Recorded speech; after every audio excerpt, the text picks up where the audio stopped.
Hi ಎಲ್ಲರಿಗೂ, ಹೇಗಿದ್ದೀರಾ? ಚೆನ್ನಾಗಿದ್ದೀರಾ ಅಂತ ಅಂದ್ಕೊಳ್ತೇನೆ.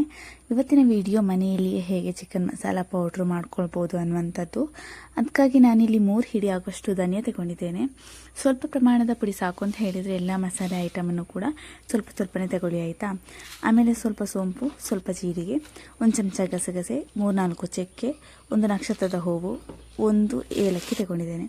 ನನ್ನ ಹತ್ರ ಒಂದೇ ಏಲಕ್ಕಿ ಇದ್ದದ್ದು, ಅದಕ್ಕಾಗಿ 1 ತಗೊಂಡಿದ್ದೇನೆ. ತುಂಬ ಇತ್ತು ಅಂತ ಹೇಳಿದರೆ ಒಂದು 2-3 ತಗೊಳ್ಬೋದು. ಆಮೇಲೆ ಸ್ವಲ್ಪ ಲವಂಗ ತಗೊಂಡಿದ್ದೇನೆ. ಲವಂಗ ಸ್ವಲ್ಪನೇ ಸಾಕು. 1 ಜಾಯಿಕಾಯಿ ತಗೊಂಡಿದ್ದೇನೆ. 1 ಜಾಯಿಕಾಯಿ ಫುಲ್ಲಾಗಿ ಬೇಡ, ಅದರ ಅರ್ಧ ಅಥವಾ 1/4 ಭಾಗ ಸಾಕು. ಜಾಯಿಕಾಯಿ ಜಾಸ್ತಿ ಆದರೆ ಮಸಾಲೆ ಪರಿಮಳ ಜಾಸ್ತಿಯಾಗಿ ಬರ್ತದೆ, ಅದಕ್ಕಾಗಿ 1 ಎಲೆ ತಗೊಂಡಿದ್ದೇನೆ. ಖಾರಕ್ಕಾಗಿ 1 ಹಿಡಿ ಗೆಜ್ಜೆ ಮೆಣಸು ತಗೊಂಡಿದ್ದೇನೆ. ಇದು ಆಪ್ಷನಲ್, ಖಾರ ಜಾಸ್ತಿ ಬೇಡ ಅಂತ ಹೇಳೋರು ಇದನ್ನು ಸ್ಕಿಪ್ ಮಾಡ್ಕೊಳ್ಬೋದು. ಆಮೇಲೆ 1 ಹಿಡಿ ಕಾಳು ಮೆಣಸು ತಗೊಂಡಿದ್ದೇನೆ. ಆಮೇಲೆ ಸ್ವಲ್ಪ ಸಾದಾ ಮೆಣಸು, ಬ್ಯಾಡಗಿ ಮೆಣಸನ್ನು ತಗೊಂಡಿದ್ದೇನೆ. ಈಗ ಇದೆಲ್ಲವನ್ನು ಒಳ್ಳೆ ಬಿಸಿಲಿನಲ್ಲಿ ಒಣಗಲಿಕ್ಕೆ ಇಡಬೇಕು.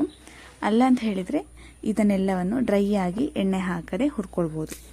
ನಾನಿಲ್ಲಿ ಬಿಸಿಲಲ್ಲಿ ಇಡ್ತಾ ಇದ್ದೀನಿ, ನೋಡಿ ಮೆಣಸು ಹೇಗೆ ಒಣಗಿದೆ ಅಂತ. ನಾನು ಎಲ್ಲ ಮಸಾಲೆ ಐಟಮನ್ನು ಒಂದ್ಸಲ ಮಿಕ್ಸಿಗೆ ಹಾಕಿ ಪುಡಿ ಮಾಡಿ ಇಟ್ಕೊಂಡಿದ್ದೇನೆ.